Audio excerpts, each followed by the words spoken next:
The Paperbag Princess. Story by Robert Munsch. Art by Michael Marchenko. Elizabeth was a beautiful princess. She lived in a castle and had expensive princess clothes. She was going to marry a prince named Ronald. Unfortunately, a dragon smashed her castle, burned all her clothes with his fiery breath, and carried off Prince Ronald. Wah. Elizabeth decided to chase the dragon and get Ronald back. She looked everywhere for something to wear, but the only thing she could find that was not burnt was a paper bag, so she put on the paper bag and followed the dragon. He was easy to follow because he left a trail of burnt forests and horses' bones.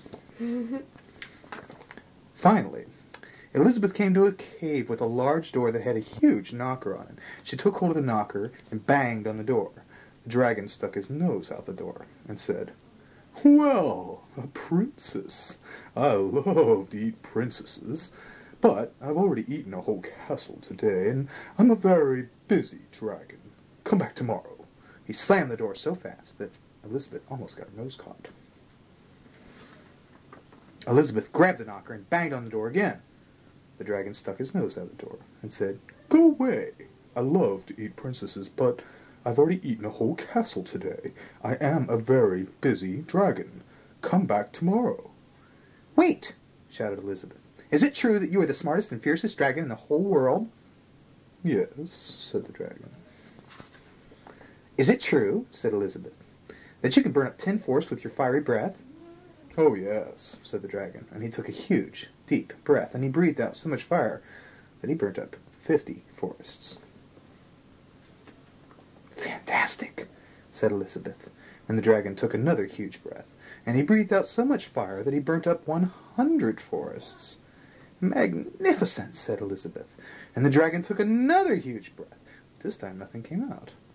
The dragon didn't even have enough fire left to cook a meatball.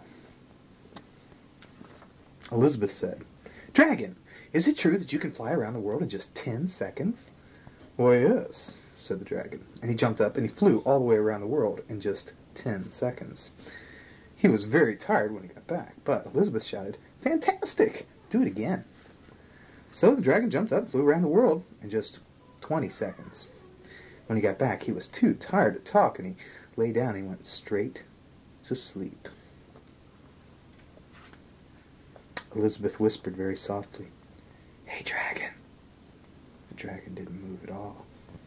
She lifted up the dragon's ear and put her head right inside. She shouted as loud as she could, "Hey, dragon!" The dragon was so tired, he didn't even move. Elizabeth walked right over the dragon and opened the door to the cave, and there was Prince Ronald. He looked at her and said, "Elizabeth, you are a mess. You smell like ashes, your hair is all tangled, and you're wearing a dirty old paper bag. Come back when you're dressed like a real princess." "Ronald," said Elizabeth, "your clothes are really pretty and your hair is very neat. You look like a real prince, but you are a bum." They didn't get married after all. The end.